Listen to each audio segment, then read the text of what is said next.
Thanks for staying with us. Today marks Universal Children's Day, aimed at improving the well-being of children around the world. The day was spearheaded by the General Assembly in 1954. So have we, as a country, been successful in doing so? Director of Women and Men Against Child Abuse, Miranda Friedmann, joins me now. Thank you very much for joining us, Miranda. Today is World Children's Day. How significant is the day? And on the back of that, are we even winning the fight against child abuse? I mean, the stats are telling a totally different story.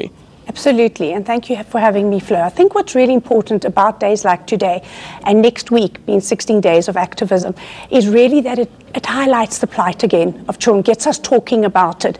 It actually draws attention to things that need to change. So for me, one of the very important things as well on days like this is also to say what has been done. And the fact that I've really been an activist for 21 years with children's rights, and one of the things that I remember very clearly is how little was being said, and in fact how little conversations there were amongst families, amongst friends. And in fact, if you said this is the work you did, that you worked with criminal cases of child abuse, people sort of moved away from you and didn't really want to engage you. I have a completely different response now. People are eager, they want to learn, they know of people, and they discuss that. Can they phone you? What can we do now?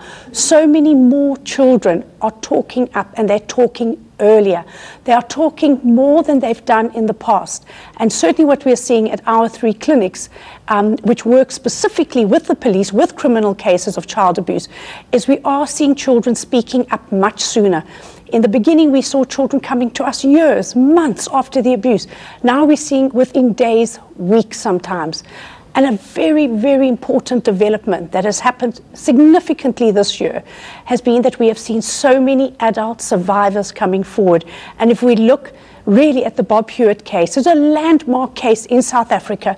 We have another very important case happening right now where adult survivors are trying to bring to book a man who abused them many years ago. We have the statute of limitations. This is an important challenge. I'll just interrupt you here, Miranda. You just raised something very important. I mean, as parents, really, how do we encourage children to speak out when they see something that's not wrong? Obviously, this is also something that we have to take on as a responsibility ourselves. So what should we be doing? Okay, first of all, I think the most important thing with parents is to have an open relationship with your child, to have the type of relationship that when they tell you things you're uncomfortable with, that you still listen. Give yourself a few minutes, breathe, think about it, don't have a gut reaction, don't have an immediately negative reaction. They may be probing, testing. If they want to tell you something further, how are you dealing with it as they're opening up to you?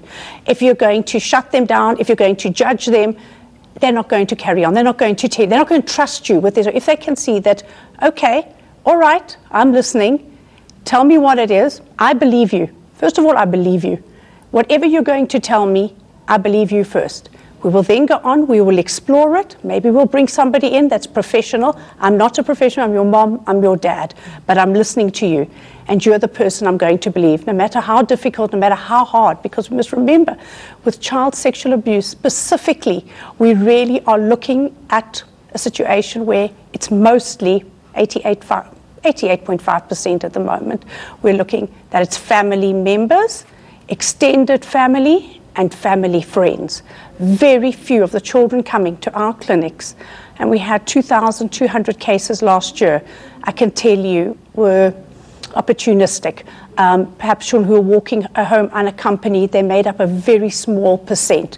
Mostly, what was the most difficult thing was that parents who had come to trust a teacher, an uncle, a grandfather, an extended family member, that they now their whole family was being disrupted by this, and that they had to be on the side of their child. Is your organisation happy with the laws in South Africa that govern child protection and children's rights, and really the sort of interventions that are available, that are in place? Is your organisation happy with that? We are. I think in South Africa we really have very good laws, and our new Sexual Offences Act, Sexual Harassment, Domestic Violence Act are really on top of what's happening in the world.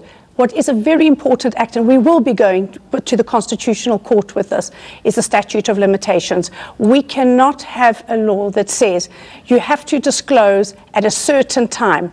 When you are ready, Because if you were abused when you were 8 or 9 or 10, and I'm not talking about rape, rape has no limitations, but if you were molested and you're now 28 or 29, and this happened when you were 7, 21 years have gone by, you cannot do anything criminally. You can only go with a civil case.